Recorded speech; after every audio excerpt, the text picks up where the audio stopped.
Hey everybody, this is TJR. I originally stated this a couple weeks ago when I posted my review of the TV series Stargirl, but I think it bears repeating here. I have been a comic book fan since I was just a kid growing up in the 1970s. This was long before I became a serious music fan. And growing up as a comic book fan, into my teens and into my 20s and even into my 30s and 40s, I never thought I would see the day when comic book superhero movie adaptations would become the biggest genre on the planet. The Marvel movies, the DC movies, all the TV shows and streaming TV shows, and even more surprising was seeing that the more adult-oriented and even the R-rated comic book adaptations could coexist right alongside the general audience and family-friendly movie TV shows and also be successful.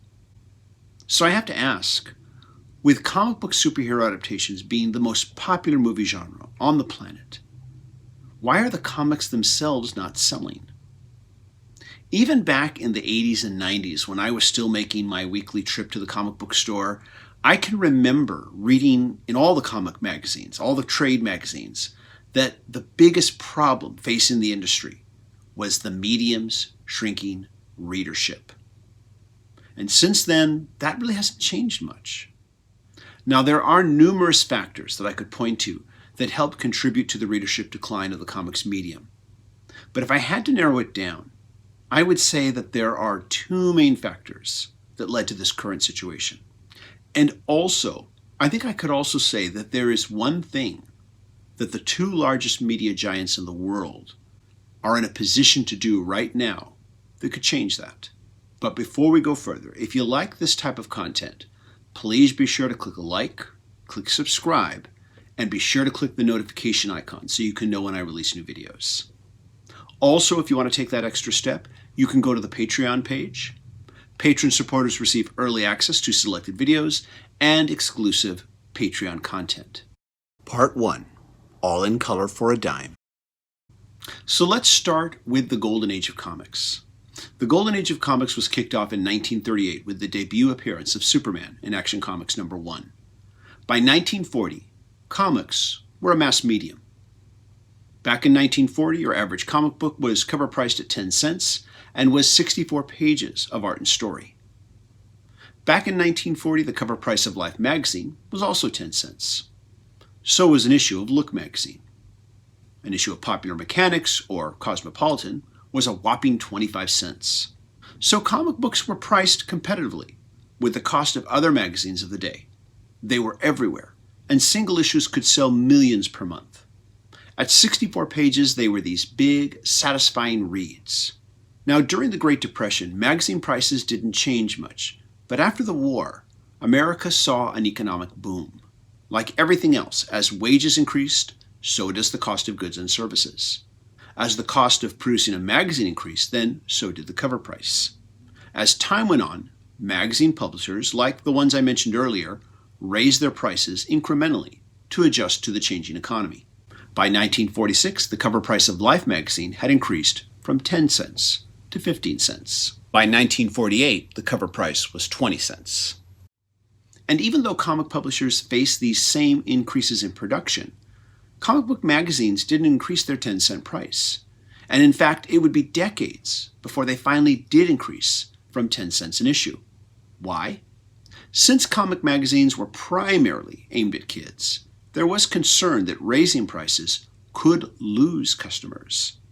So instead of raising the price, comic publishers began to lower the page count from 64 pages to 52 pages to 42 pages to 32 pages, and eventually even to 27 or 28 pages.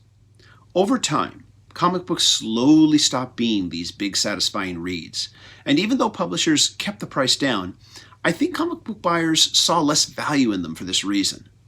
But also because the price was kept down, newsstand vendors and other retailers like drugstores and grocery stores, who had in the past traditionally stocked comics for their customers, began to experience a shrinking profit margin on them compared to all the other traditional magazines that they were selling.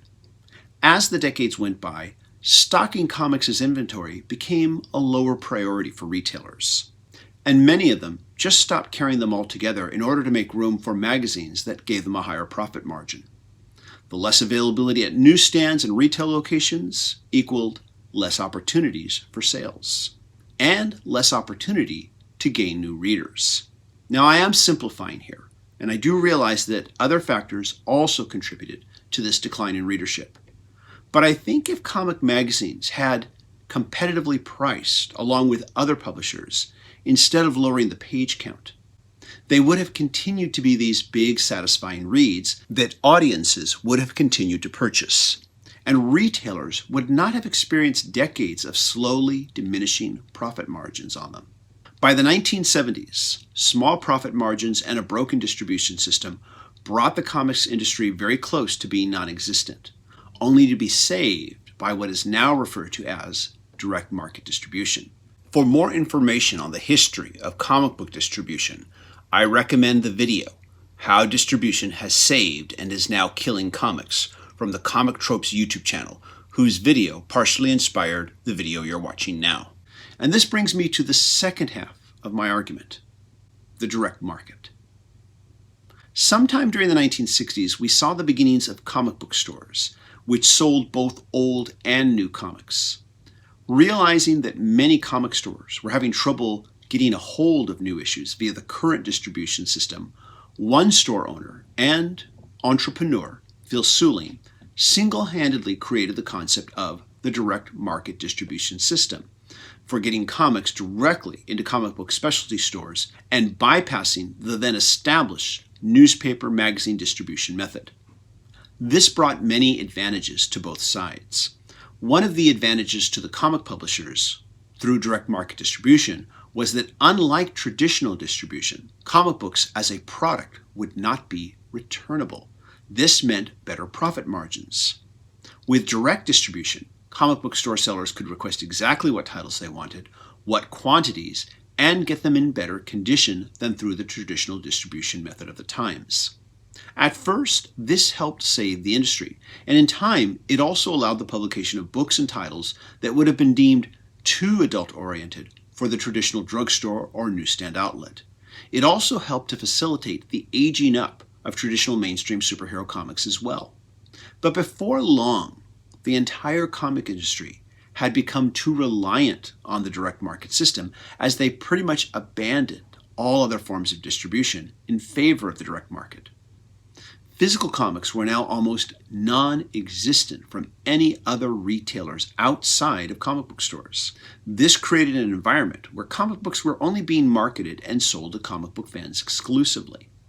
Now, if you were already a comic book fan, it was great, but the industry was only selling its books to an insular, niche audience. It wasn't growing its audience outside of this niche.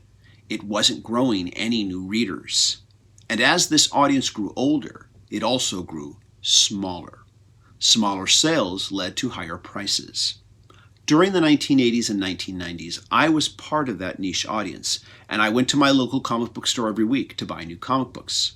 But somewhere around the early 2000s, I stopped being a weekly comic book customer because I just couldn't afford or justify my purchasing them anymore.